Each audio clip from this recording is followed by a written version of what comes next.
Oi, meus amores, que bom encontrar com vocês. Estamos hoje começando uma nova sessão do capítulo 1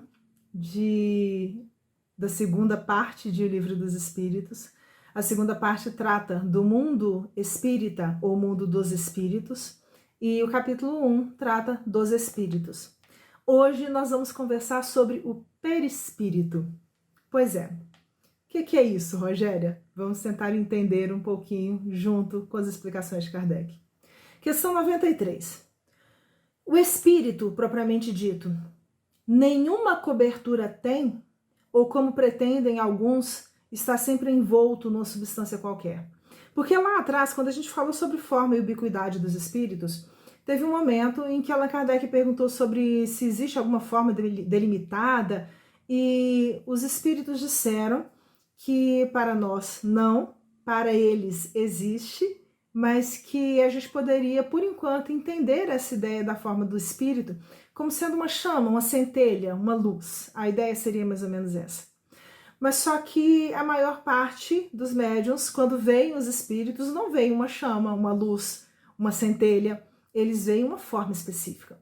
E é exatamente por isso que Allan Kardec pergunta: o espírito possui algum tipo de cobertura? E cobertura nesse sentido de alguma coisa que reveste, né, essa essência, vamos dizer assim.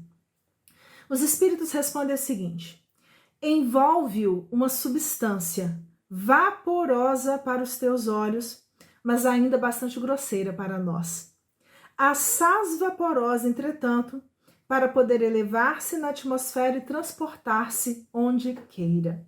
Então, essa substância que reveste os espíritos, ela é muito sutil. A ideia de vapor é por causa disso. Até para dar a ideia de que é alguma coisa que é mais leve, mais imponderável do que a matéria. Mas, para os espíritos, ela ainda é bastante grosseira. É alguma coisa, vamos dizer assim, quase que material para eles. Porque tem características específicas, tem uma composição específica, tem muitas questões para serem entendidas ainda no campo desse perispírito. Mas os espíritos aqui falaram de cobertura, substância vaporosa, não falaram em perispírito. Pois é. Aí, Kardec coloca uma nota a essa resposta. Envolvendo o germen de um fruto, a parte da semente mesmo, né, aquilo que vai germinar e vai dar origem a esse outro fruto, ou a essa outra planta, envolvendo esse germen, existe o que eles chamam, o que a ciência chama de perisperma. É um nome científico. Do mesmo modo, uma substância que, por comparação, se pode chamar de perispírito, serve de envoltório ao espírito propriamente dito. A palavra perispírito foi proposta por Allan Kardec para deixar mais clara essa ideia de algo que envolve um ser ou um elemento que, na verdade, é muito mais rico, é muito mais puro. É só para a gente ter essa ideia de um envoltório. A ideia é essa. Questão 94. De onde tira o espírito o seu invólucro semimaterial? Allan Kardec pergunta assim, porque pela resposta dada pelos espíritos antes, a gente já tem uma noção de que não é matéria igual a nossa, tanto é que pode se elevar, pode se transportar a distâncias que a nossa percepção sensível da matéria não consegue alcançar, mas ao mesmo tempo é muito grosseira. A explicação dos espíritos trouxe essa informação. Por isso Kardec pergunta: de onde tira o espírito o seu invólucro semimaterial? De onde que eu retiro, eu, Rogéria, esse invólucro, esse perispírito, essa cobertura, né, que de alguma forma me pertence, da mesma forma que meu corpo físico? Do fluido universal de cada globo. Razão porque não é idêntico em todos os mundos. Então, peraí. Mundos diferentes têm conformações ou combinações diferentes do fluido cósmico universal. Nós já vimos isso lá atrás.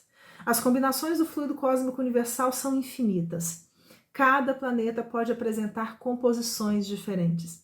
Isso significa também que cada planeta pode ter vamos dizer assim, elementos químicos distintos que contribuem para a formação da matéria daqueles planetas. Então, em cada um desses globos, os espíritos retiram desse fluido universal modificado para aquele globo os elementos que são característicos do seu perispírito. Isso significa que aqui na Terra, eu, Rogéria, possuo um perispírito que tem os elementos químicos, vamos dizer assim, que tem a sua composição química a partir dessas variações do fluido cósmico universal. Se eu for talvez para Júpiter, que é bem provável que não tenha a mesma conformação, lá eu vou ter um perispírito de acordo com as necessidades e características daquele planeta. Mas ele continua ainda. Passando de um mundo a outro, é exatamente o que a gente comentou aqui, o espírito muda de envoltório, como mudar de roupa. Eu acho que a gente não precisa alongar nessa questão. Vamos para a próxima. Até porque a questão 94 tem uma outra questão dentro dela. E Allan Kardec vai insistir um pouquinho. Assim, quando os espíritos que habitam mundos superiores vêm ao nosso meio, tomam um perispírito mais grosseiro, Kardec está viajando nessa possibilidade. Se cada mundo tem o seu próprio tipo de conformação do perispírito em função das variações do fluido cósmico universal, um mundo mais elevado, né? Até porque ele disse lá atrás que existe, que esse perispírito é muito grosseiro para o ponto de vista dos espíritos. Existe a possibilidade de que em mundos superiores a conformação seja de um modo e para chegar aqui na gente, onde a gente se encontra, o espírito precise adotar um corpo espiritual, porque o perispírito vai ser isso, né? Um corpo espiritual mais grosseiro ou mais denso. A ideia que Kardec está querendo buscar é essa. E os espíritos respondem quase falando que sim, mas o que eles vão dizer é o seguinte: é necessário que se revistam da vossa matéria, já o dissemos. Ele não vai falar nem que é inferior, nem que é superior, eles não vão trazer a dimensão de que é melhor nem pior, mas eles vão lembrar, olha, a gente já disse para vocês, se um espírito está vindo aqui para a Terra, ele tem que se revestir da matéria da Terra. Se um espírito está indo para o Sol, ele tem que se revestir da matéria do Sol. É como se fosse uma mudança de roupa adequada a cada uma das condições que o espírito tem que enfrentar. Vamos tentar entender dessa forma. E aí nós vamos para a última questão dessa sessão sobre o perispírito. Questão 95. O invólucro semimaterial do espírito tem formas determinadas e pode ser perceptível? Porque lá atrás falou que para nós o espírito não tem forma. E exatamente nesse ponto ele vai ser visto como uma chama, como um elemento que talvez a gente não consiga perceber muito bem como é que é. Muito bem. Já que ele possui essa cobertura, né, esse invólucro, essa substância, ela tem uma forma e ao mesmo tempo ela pode ser percebida? A dúvida é essa. E os espíritos vão responder assim: tem a forma que o espírito queira.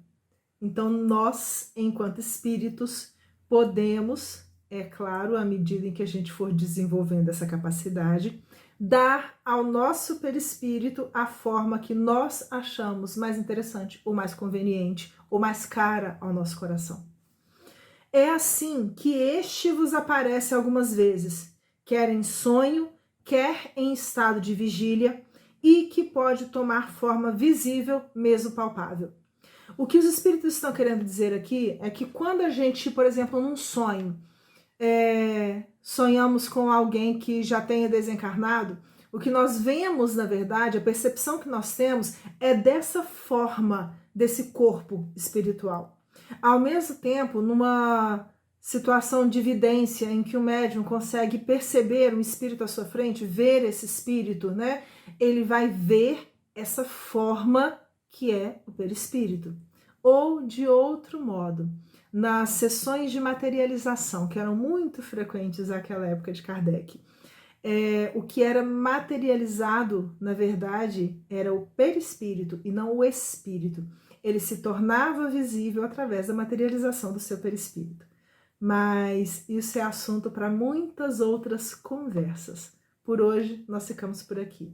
Vamos entrar no nosso próximo encontro, na sessão que se chama Diferentes Ordens de Espíritos.